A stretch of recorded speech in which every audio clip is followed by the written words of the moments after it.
कुरुक्षेत्र की धरती आज भी कांप रही है। चारों ओर युद्ध की तैयारी है।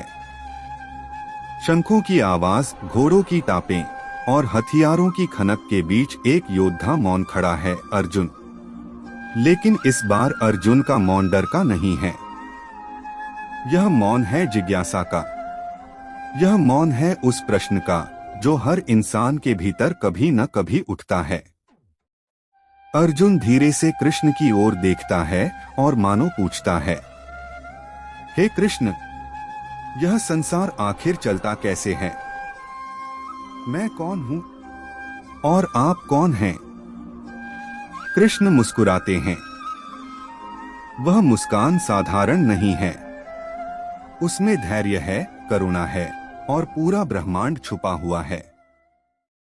कृष्ण कहते हैं, अर्जुन, अब मैं तुम्हें वह ज्ञान बताऊंगा जिसे जान लेने के बाद इस संसार में कुछ भी जानना शेष नहीं रहता। यह कोई साधारण उपदेश नहीं है।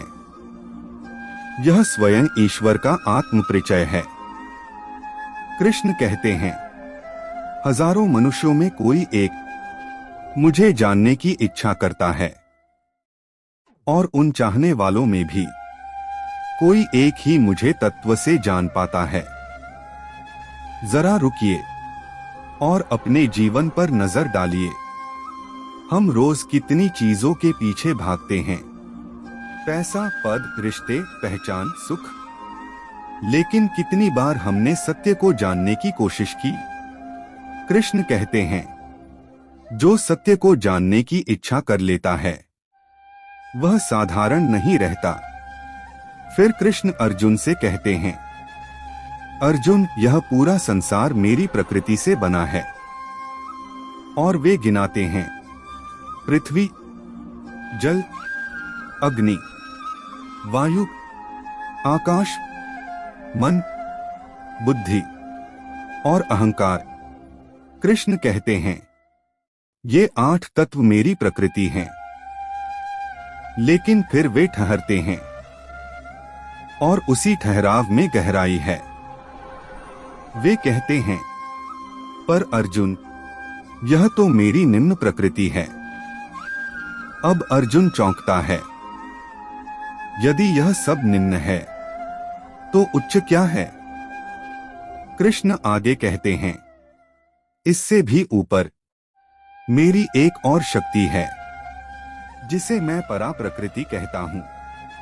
और फिर वे अर्जुन की आंखों में देखकर कहते हैं, वह परा प्रकृति है जीव, यानी आप, मैं, हम सब। कृष्ण कहते हैं, इसी जीव शक्ति से यह पूरा संसार चल रहा है। जरा सोचिए, हम स्वयं को कमजोर, अकेला और असहाय समझते हैं। लेकिन कृष्ण कहते हैं, तुम मेरी शक्ति हो। अब कृष्ण और भी गहराई में जाते हैं। वे कहते हैं, अर्जुन, जो कुछ भी है सब मुझसे ही उत्पन्न हुआ है। मैं जल का स्वाद हूं। मैं सूर्य और चंद्रमा का प्रकाश हूं। मैं वेदों में ओंकार हूं। मैं आकाश में ध्वनि हूं। मैं मनुष्यों में पुरुषार्थ हूं। कृष्ण यह नहीं कह रहे कि वे कहीं दूर बैठे हैं। वे कह रहे हैं, मैं तुम्हारे अनुभवों में हूं। जब तुम्हें पानी पीकर तृप्ति मिलती है वहां मैं हूं। जब सूरज की रोशनी तुम्हें ऊर्जा देती है वहां मैं हूं। लेकिन फिर कृष्ण एक कठोर सत्य भी बताते हैं। वे कहते हैं, 3 प्रकार की माया है, सत्व, रजस और तमस।